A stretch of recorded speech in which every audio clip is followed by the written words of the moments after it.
What is up, y'all? Odeed here once again, aka Big Jake, and today I'm going to show you guys the steps that I use to prep my pork butt for the smoker. So I'm going to show you guys how to do some basic trimming, how to inject, mustard, slather, and then rub the pork butt, and then that way it is ready to go. You can put it on your smoker and make some amazing pulled pork. Let's go ahead and get that video started. All right, first things first, guys. There's a couple of things I'm gonna trim off of here, but one of the things that's really nice about a pork butt is there's not a whole lot of trimming you gotta do. Not to mention they're fairly inexpensive. They're very forgivable when you cook them, and you yield a lot of meat. So anyways, let's go ahead and cut this up. This little piece here I'm gonna take off just because it's kind of hanging. By the way, got my boning knife. This works really well. It's kind of like this little bloody area here. We're gonna get rid of that.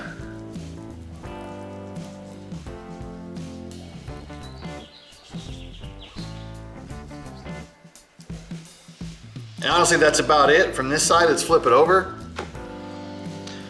We'll look at this fat cap, see if it's real thick in any areas.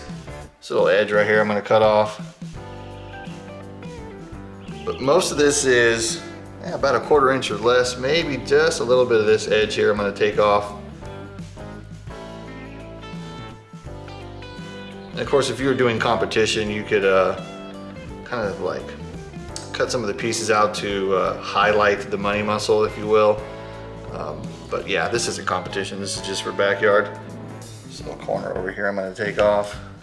Really, that's about it. It took me less than 5 minutes. I think this thing's ready to go, by the way. Here's where your money muscle is if you're doing competition, and then you can kind of, this one's actually pretty like separated out already, which is nice, but you could, if you were competing, cut this fat out right here, but I'm not really gonna worry about it because I'm just gonna pull this entire thing. I'm not gonna separate it out the parts. Now this next step is the injection. You could always skip the injection. You could also skip the mustard slather, which I'm gonna do after that, and go straight to just putting some barbecue rub on it. But I'm gonna have a special lunch when I cook this, so I'm kind of gonna go fancy on it and inject it. So let's go ahead and I'll show you how to inject it. Also, here's the pork injection recipe. You wanna do 3/4 cup of apple juice, 1/4 cup of beer, probably just like a basic lager, 1/2 cup of water, 1/4 cup of sugar, 2 tablespoons of salt, 2 tablespoons of Worcestershire sauce, and 2 tablespoons of whatever rub you're gonna use. So I just put it in a Pyrex cup like this. Take a spoon, stir it around. Turn this around so you guys can get a good look at it. Then basically what you wanna do is almost like a checkerboard or chessboard pattern, where you inject it here in about 1 inch to 1.5 inch kind of like increments all the way through the pork butt. I just have one of these super basic plastic injectors. I've bought the super fancy ones, and I personally don't really care for them.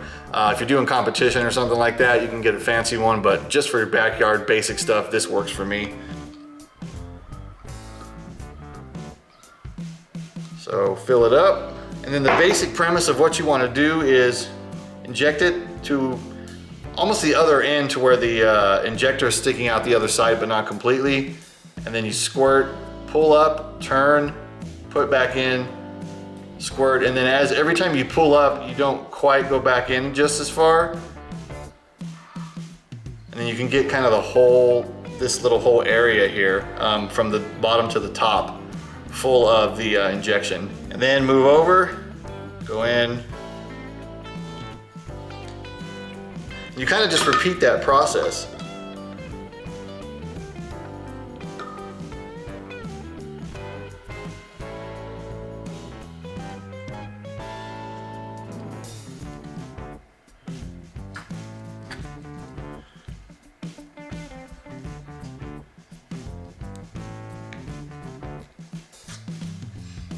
Be mindful of the bone. All right, now the next step, the mustard slather. Now what is the mustard for, you ask? A lot of people say, well, it helps act as a binder, meaning it helps your rub stick to the meat. I don't know if I necessarily agree with that. I wouldn't say that it hurts, but I've never had rub jump off of a piece of barbecue before myself while you're in the middle of a smoke or a cook. But hey, if you want to use it to act as a binder, don't have a problem with that. I've heard that sometimes if you're doing a bunch of different pieces of meat and your meat has kind of warmed up or come to room temperature, like let's say you're trimming 50 briskets, and by the time you're done trimming, the meat is warm, Your rub then may have a little bit of trouble adhering to your meat, but if the meat's kind of cold like this, especially with this injection in it, it's gonna be nice and wet and the rub will stick. So what I am using the mustard slather for is to help create bark. You won't really taste the mustard, but I do think it kind of helps give you a nice kind of color and a nice bark on your pork butt. That's just my personal opinion. I don't have any like scientific facts or theory to back that up. It's just what I have noticed over the years of making barbecue. This is super simple, super easy. If you're doing this for catering or competition or something like that, I'd probably wear a glove, but I just wash my hands and I'm doing this for loved ones and I think they're okay with me not wearing a glove. And yeah, that's it. Just a nice small thin coating on there. All right, now last but certainly not least, we're going to put on the barbecue rub. And of course, I'm using my Big Jake's dang old rub. You can also always skip the injection and the mustard slather and go straight to this step if you want. The injection just helps give you a little bit of extra flavor, and of course the slather, as I mentioned, really helps with the bark, or some people feel it helps the rub stick to the meat. And you want a nice liberal but even coating like that. And you can pat it in. Same thing on the other side.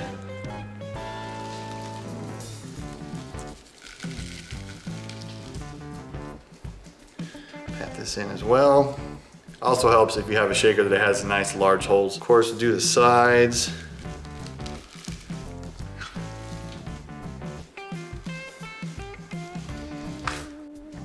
All right, y'all, that's it. And that's really all there is to it. This pork butt is now ready for the smoker, and I have some videos. I will put links in the descriptions, kind of giving you my different techniques that you can use to smoke a pork butt. You can do hot and fast, you can do low and slow.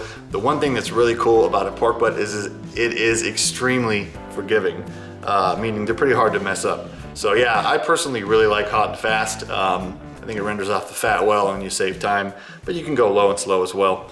All right, my name is Odeed. If you have any questions, please put them below in the comments. I'm out. Peace.